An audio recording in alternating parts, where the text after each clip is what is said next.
নমস্কাৰ ছাত্ৰ ছাত্ৰীসকল, মোৰ ইউটিউব চেনেল বিপিন কছাৰী অফিচিয়েললৈ তোমালোক সকলোকে স্বাগতম জনাইছো।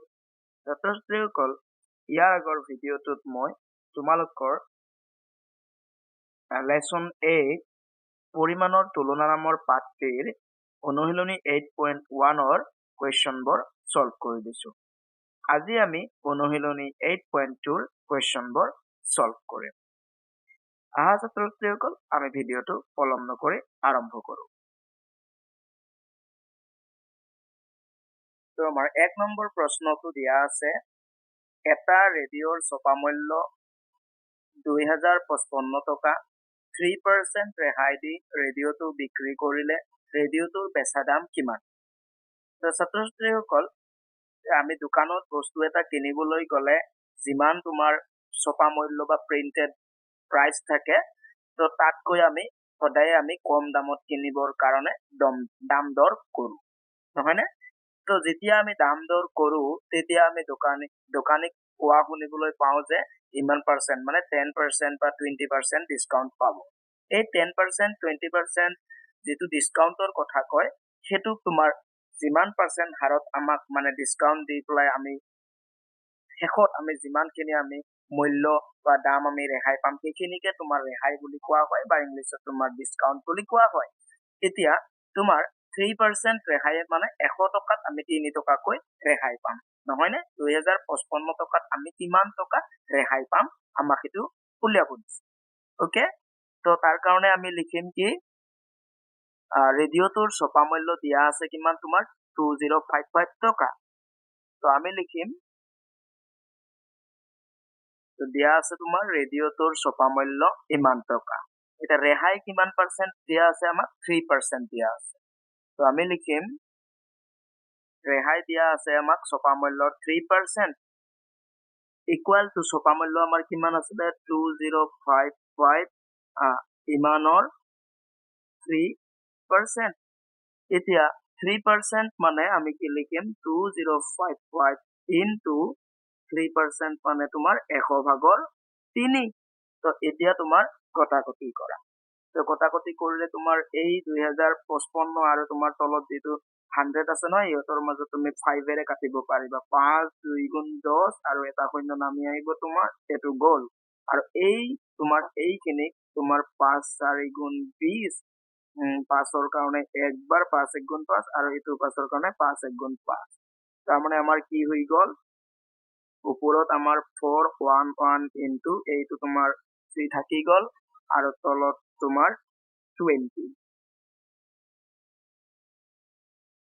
তো আমি এই ওপৰৰ দুটাক আমি পূৰণ কৰি লওঁ, 3 1 গুণ 3, 3 1 গুণ 3, 3 4 গুণ 12 আৰু তলত তোমাৰ 20।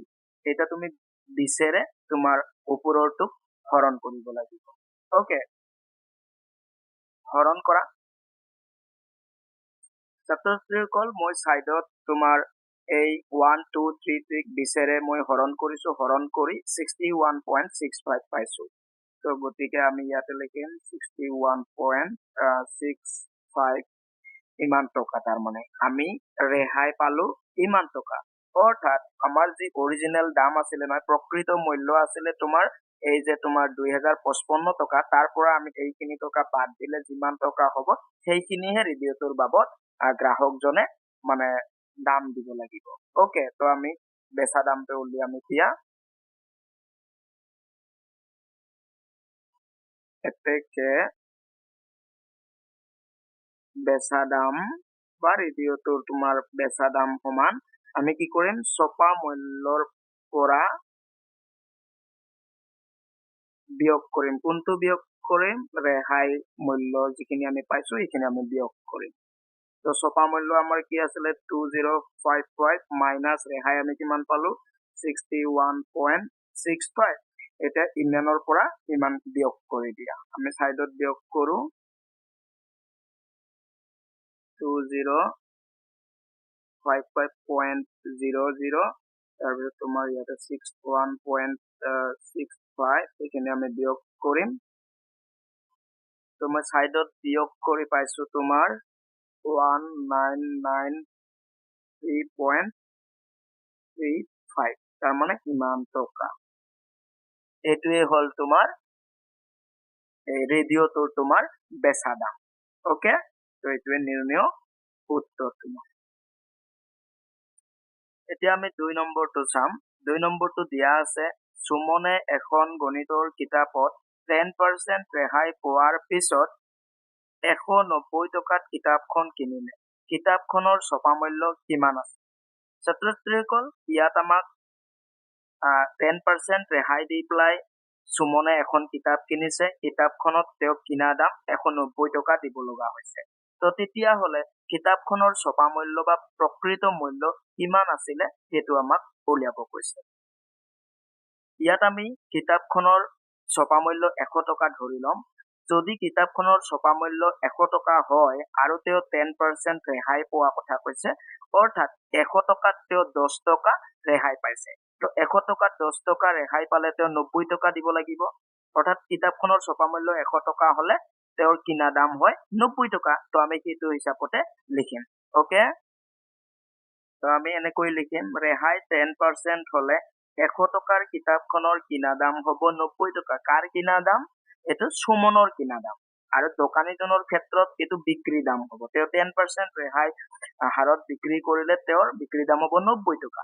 ওকে, তো এইটো সুমনে যিহেতু কিনি আছে 100 টকাৰ কিতাপখনৰ কিনা দাম হ'ব 90 টকা। এটা আমি উল্টাকে লিখিম, 90 টকা কিনা দাম হলে ছপা মূল্য কিমান টকা হ'ব? 100 টকা। তো আমি সেইটো লিখিম এতিয়া। অৰ্থাৎ 90 টকা কিনা দাম হলে ছপা মূল্য 100 টকা হয়।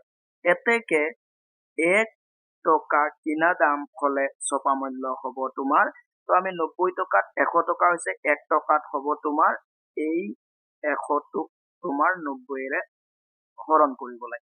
ওকে, তো এতেকে আমাৰ কিনা দাম কিমান আছিলে? সুমনে কিমান টকাত কিনিছিলে কিতাপখন? 190 টকাত কিনিছিলে নহয়। তো আমি ইয়াত লিখিম 190 টকাত 90 টকা কিনা দাম হলে ছপা মূল্য হ'ব, এইটো পূৰণ হ'বগৈ। তো 100/90 ইনটু এই 192 ইফালে গৈ পূৰণ হ'ব। ওকে, এতিয়া আমি এইটো কটাকটি কৰিম। তো আমাৰ এইটো 0 আৰু এইটো 0 কটা গ'ল। তাৰপিছত এইফালে 9ৰে এইটো যাবনে কাটাকাটি? 9ৰে কাটাকাটি নাযায়, গতিকে আমি কি কৰিম, ওপৰৰ কেইটা আমি পূৰণ কৰি ল'ম। ওপৰত কি কি আছে? 10 আৰু 190 আছে। তো এই দুটা পূৰণ কৰিলে তোমাৰ 190ৰ লগত 10 পূৰণ কৰিলে আৰু এটা 0 বাঢ়ি যাব, তলত থাকিব তোমাৰ 9। তো এতিয়া 9ৰে এই 19ক তুমি এতিয়া ভাগ কৰা। ভাগ কৰিলে যিমান হয় সেইটোৱে তোমাৰ এই তোমাৰ কিতাপখনৰ ছপা মূল্য হ'ব। ওকে, তো মই চাইডত হৰণ কৰিছো, 9ৰে আমি ভাগ কৰিম।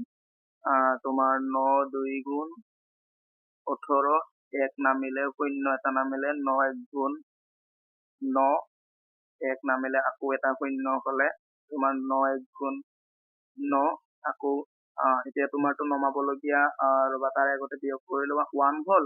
এতিয়াতো তোমাৰ নাই আৰু, গতিকে দশমিক দিয়াৰ লগে লগে ইয়াত এটা 0 নামি আহিব, গতিকে 9 1 গুণ 9।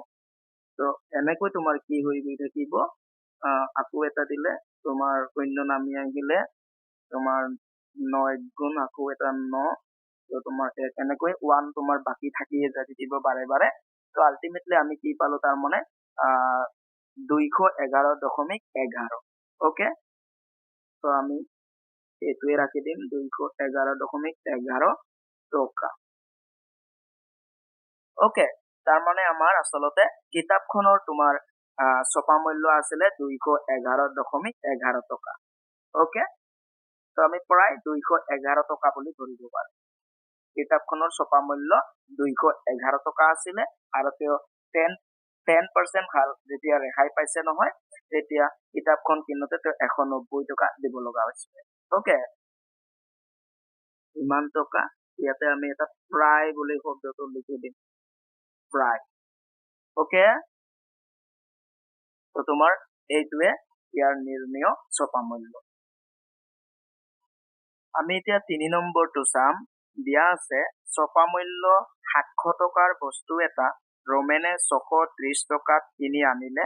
তেওঁ কিমান শতাংশ ৰেহাই পালে তো ছপা মূল্য 700 টকা মানে বস্তুটোৰ আমাৰ প্ৰকৃত দাম 700 টকা কিন্তু তেওঁ ৰেহাই পাইছে আৰু ৰেহাই পাই বস্তুটো কিনোতে 630 টকা দিবলগীয়া হৈছে ওকে তো তেওঁ মুঠ কিমান টকা ৰেহাই পালে সেইটো আমি প্ৰথমতে উলিয়াই ল'ব লাগিব তাৰ পিছত ৰেহাইৰ শতাংশ উলিয়াব পাৰিম ওকে তো আমি ইয়াতে লিখিম ছপা মূল্য 700 টকা আৰু বেচা দাম হল তোমাৰ 630 টকা বেচা দাম বা কিনা দাম একেই কথা দোকানীজনৰ ফালৰ পৰা ভাবিলে বেচা দাম আৰু গ্ৰাহকজনৰ পৰা ভাবিলে কিনা দাম হ'ব ওকে তো বেচা দাম 630 টকা এতিয়া আমি কি কৰিম ইয়াক বিয়োগ কৰি পেলাই তোমাৰ ৰেহাইটো উলিয়াম এতেকে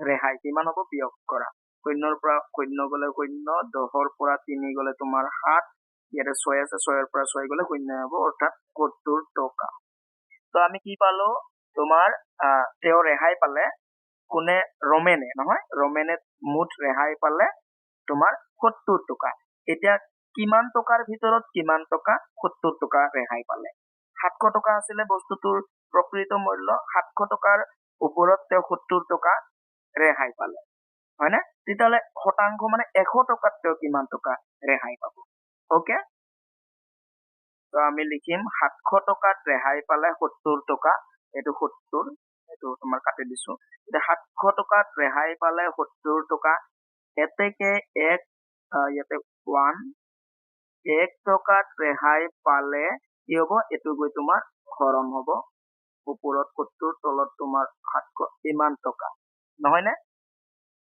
এতেকে কিমান টকাত 100 টকাত 100 টকাত ৰেহাই পালে এইটো গৈ তোমাৰ পূৰণ হ'ব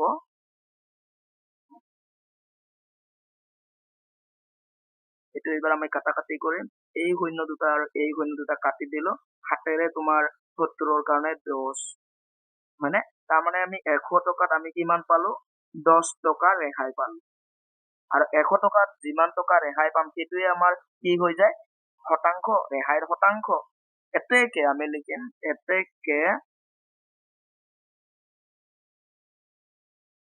ৰেহাইৰ শতাংশ সমান 10% তাৰমানে হয়নে 100 টকাৰ ভিতৰত আমি 10 টকা ৰেহাই পালো মানে আমি ৰেহাইৰ শতাংশ হল 10% ওকে এইটোৱে তোমাৰ নিৰ্ণয় ৰেহাইৰ শতাংশ আমাক উলিয়াব দিয়া এতিয়া আমি 4 নম্বৰটো চাম 4 নম্বৰটো দিয়া আছে এযোৰ সোফা সেটৰ ছপা মূল্য 30,000 টকা নতুন বছৰৰ আৰম্ভণিৰ বাবে দোকানীয়ে সোফা সেটযোৰ 25,000 টকাত বিক্ৰী কৰিলে তেওঁ কিমান শতাংশ ৰেহাই দিলে তোমাৰ সোফা সেটযোৰৰ তোমাৰ প্ৰকৃত মূল্য 30,000 টকা আছিলে তেওঁ নতুন বছৰ অহাৰ কাৰণে তেওঁ কি কৰিলে বস্তুটো ৰেহাই দিলে আৰু ৰেহাই দি তেওঁ 25,000 টকাত বিক্ৰী কৰিলে তো 25,000 টকাত যেতিয়া বিক্ৰী কৰিব তেওঁ কি কৰিলে ৰেহাই দিলে অৰ্থাৎ প্ৰকৃত মূল্যতকৈ তেওঁ কম দামত বিক্ৰী কৰিলে এতিয়া আমাক কৈছে কিমান শতাংশ ৰেহাইৰ শতাংশ প্ৰথমতে আমি উলিয়াম তেওঁ আচলতে কিমান টকা ৰেহাই দিলে নহয় নে একেবাৰে সহজ তো আমি ইয়াত মুঠ ৰেহাইটো আগতে উলিয়াই ল'ম তো তাৰ কাৰণে ছপা মূল্য দিয়া আছিলে 30,000 টকা বেচা দাম হল তোমাৰ 25,000 টকা এতেকে ৰেহাই হ'ব এইটো আমি বিয়োগ কৰি দিম ওকে তো 30,000ৰ পৰা 25,000 বিয়োগ কৰিলে তোমাৰ কিমান হ'ব 5,000 হ'ব তো 0ৰ পৰা 0 0ৰ পৰা 0 গলে 0 0ৰ পৰা 0 গলে 0 ধাৰ কৰিলে তোমাৰ 10 10ৰ পৰা 5 গলে 5 ইয়াত তোমাৰ 2 আছে 2ৰ পৰা 2টো নাযায় গতিকে তাৰ মানে কিমান পালো আমি 5,000 টকা তো মুঠ ৰেহাই দিলে 5,000 টকা এতিয়া 5,000 টকা কিমান টকাত তেওঁ 5,000 টকা ৰেহাই দিলে 30,000 টকাত 30,000 টকাত ৰেহাই 5,000 টকা এতেকে আমি 100 টকাত উলিয়াব লাগিব শতাংশ যেহেতু আমাক উলিয়াব দিছে ওকে এতিয়া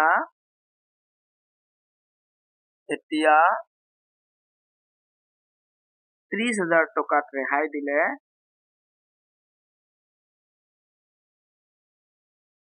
30,000 টকাত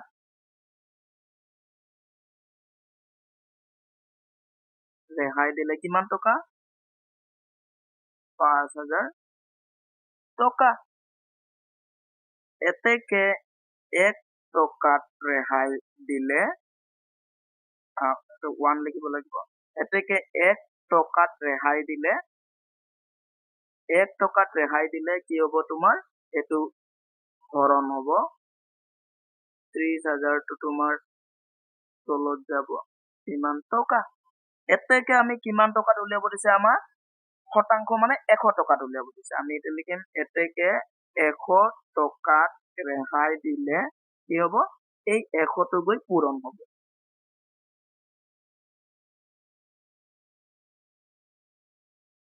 পূৰণ 100 এটা কটাকটি কৰিলেই হ'ল তোমাৰ ইয়াৰে দুটা শূন্য ইয়াৰে দুটা শূন্য কাটা গ'ল আকৌ ইয়াৰে দুটা শূন্য ইয়াৰ দুটা শূন্য কাটা এটা 3 ৰে তুমি 50ক এতিয়া হৰণ কৰিব লাগে হৰণ কৰিলে তুমি কিমান পাবা তুমি এবাৰ এটো লিখি লোৱা তাৰ পিছত তুমি এটো সাইডত হৰণ কৰা 50ক যদি তুমি 3 ৰে হৰণ কৰা 3 1 গুণ তোমাৰ 3 5ৰ পৰা 3 গলে 2 নামিল তোমাৰ 0 20 হল 3 6 গুণ তোমাৰ 18 তোমাৰ নামিল 2 তাৰ মানে আমি এটো ভগ্নাংশ হিচাপত ৰাখিম তো তোমাৰ কি হ'ব 16 সমষ্টত এটো এনেকুৱা হ'ব 3 ভাগৰ 2 হ'ব এটো 16 and 2/3 তাৰ মানে 16 সমষ্টি 3 ভাগৰ 2 16 ওপৰত 2 তলত 3 ইমান টকা অৰ্থাৎ 100 টকাত তেওঁ কিমান ৰেহাই দিলে ইমান টকা ৰেহাই দিলে আৰু 100 টকাত ইমান টকা ৰেহাই দিয়া মানে এইটো তোমাৰ শতাংশ হৈ যাব ওকে তো আমি লিখিম এতেকে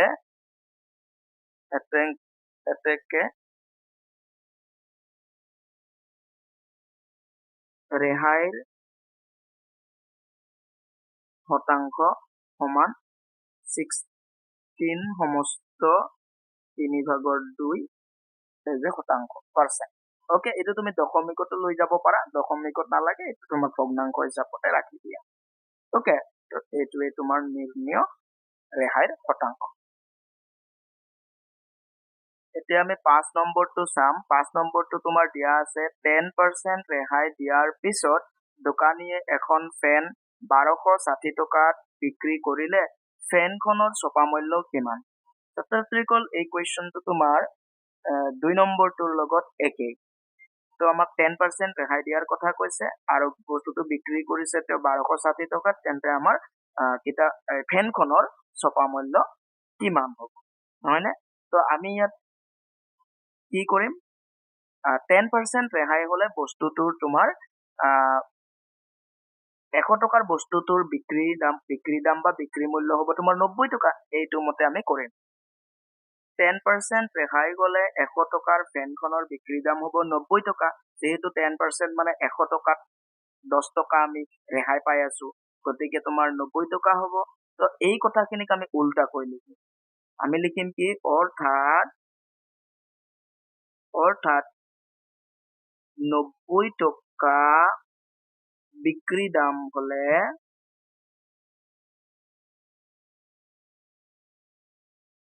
বিক্ৰী দাম হলে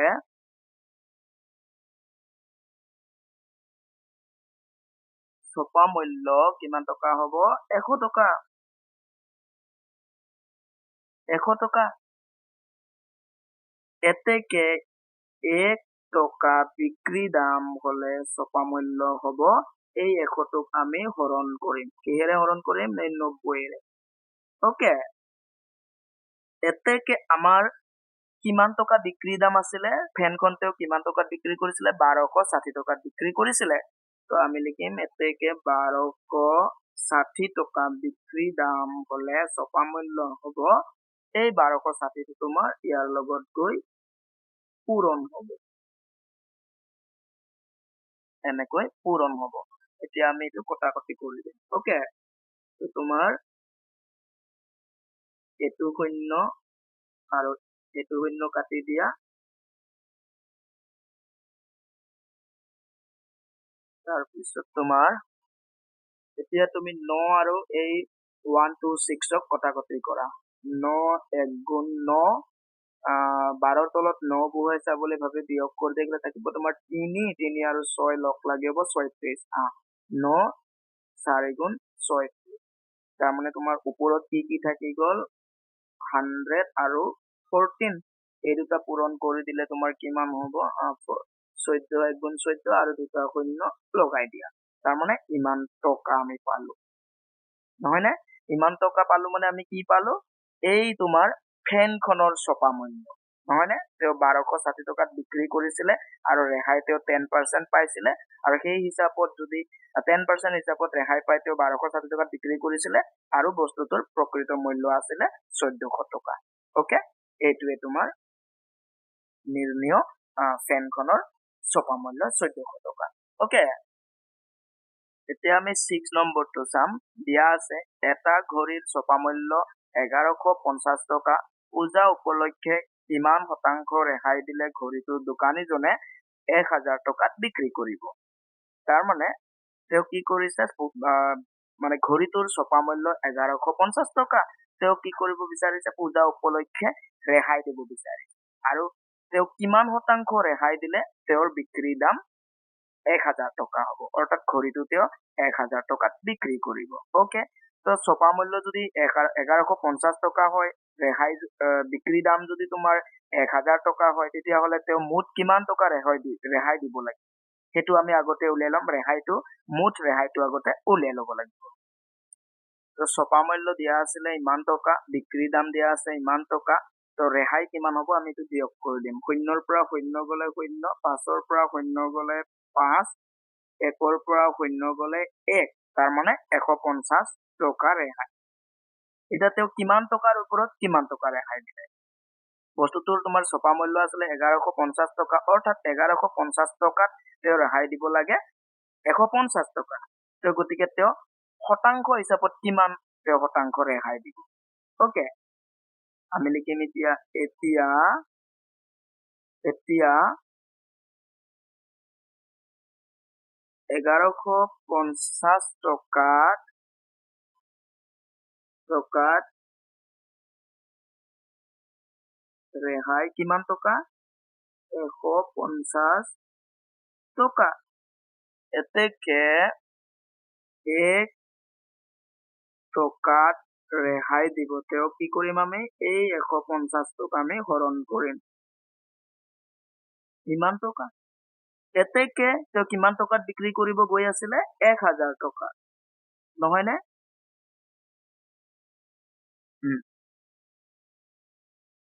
ইমান টকাত ৰেহাই ভুল হৈছে 100 টকাত ৰেহাই 1000 টকাত নহয় আমি 100 টকা শতাংশহে উলিয়াব গৈ আছিলো গতিকে 100 টকাত ৰেহাই হ'ব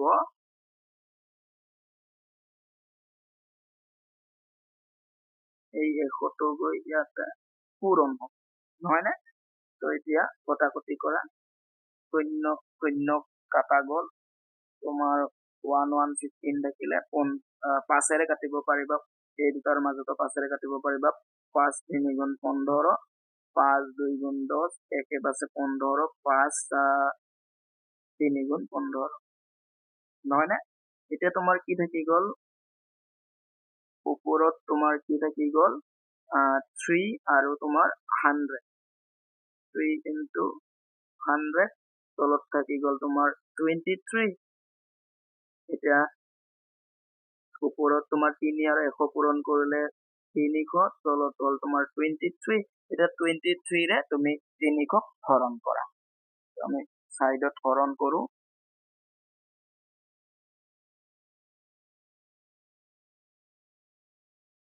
তো তোমাৰ 23 ৰে 30 ললে তোমাৰ একবাৰ যাব 23 10 পৰা 3 গ'লে 7 তাৰপিছত 0 নামি আহিব 70 হ'ল 23 ৰে তোমাৰ 3 বাৰ যাব 3 3 গুণ 9 3 2 গুণ 6 69 10 পৰা 9 গ'লে 1 9 গ'লে 1 দশমিক দিব লাগিব তুমি এতিয়া কি কৰিব পাৰা এইটো ভগ্নাংশ হিচাপতো ৰাখিব পাৰা মানে মিশ্ৰ ভগ্নাংশ হিচাপতো বা দশমিক হিচাপতো নিব পাৰা তো যদি দশমিকত লৈ যোৱা তোমাৰ কি হ'ব দশমিক দিয়াৰ পিছত ইয়াতে এটা শূন্য নামি আহিব নাযায় তাৰমানে নাযায় মানে কি হ'ল দশমিক দিয়াৰ পিছত 10 হ'ল 10টো তথাপিও 23তকৈ সৰু হৈ থাকিলে নাযায় এতিয়া কি কৰিব লাগিব ওপৰত এটা শূন্য দিব লাগিব আৰু ওপৰত শূন্য দিলে ইয়াত আকৌ এটা শূন্য নামি আহিব 100 হৈ গ'ল এতিয়া 23 ৰে 100 কিমান বাৰ যাব তোমাৰ 4 বাৰ যাব। 5 বাৰ দিলে তোমাৰ বেছি হৈ যাব, 4 বাৰ দিয়া।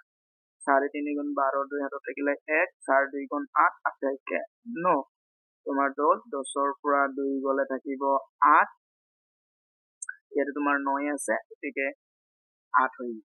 তুমি আৰু ইয়াৰ পিছতো নিব পাৰা, কি কৰিবা, এটা শূন্য নমাই আনিবা, তেতিয়া তোমাৰ কি হ'ব, 3 বাৰ যাব। তো দুটা অংক পাই গলো দশমিকৰ পিছত, নালাগে আৰু কৰিব। ওকে, তাৰমানে আমাৰ কি হৈ গ'ল, 13.04, এইটোৱে তোমাৰ হৈ যাব আমাৰ নিৰ্ণয় শতাংশ। তাৰমানে 100 টকাত ইমান টকাতেও ৰেহাই দিয়ে। তো শতাংশ হিচাপত লিখিলে এতেকে ৰেহাইৰ শতাংশ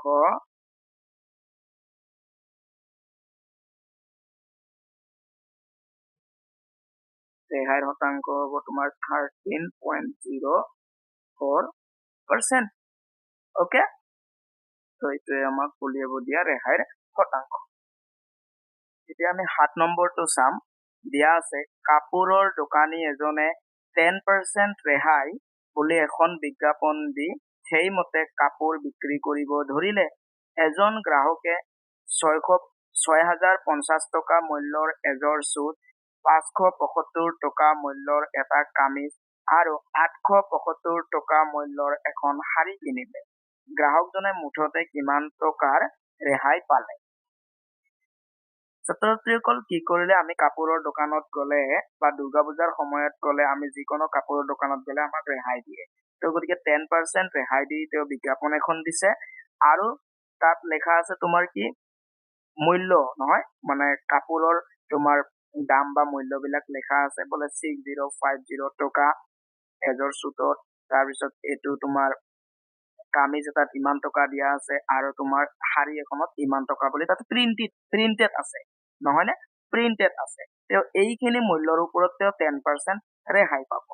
তো ইয়াৰ কাৰণে আমি প্ৰথমতে তেওঁ মুঠ কিমান টকাৰ কাপোৰ কিনিলে সেইটো আমি উলিয়াই ল'ব লাগিব। মুঠ তেওঁৰ মানে মুঠ ছপা মূল্য, এই 6,050 টকা, 575 টকা আৰু 875 টকা, এইকেইটা হৈছে তোমাৰ ছপা মূল্য।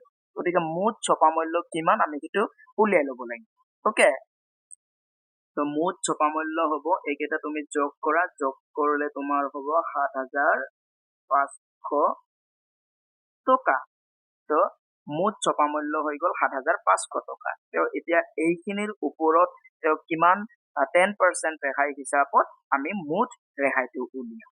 ওকে, এতিয়া আমি লিখিম 10% ৰেহাই হলে নহয়, তো 100 টকাত ৰেহাই, 100 টকাত ৰেহাই আমাৰ কিমান হয়, 10 টকা, নহয়নে? এতেকে 1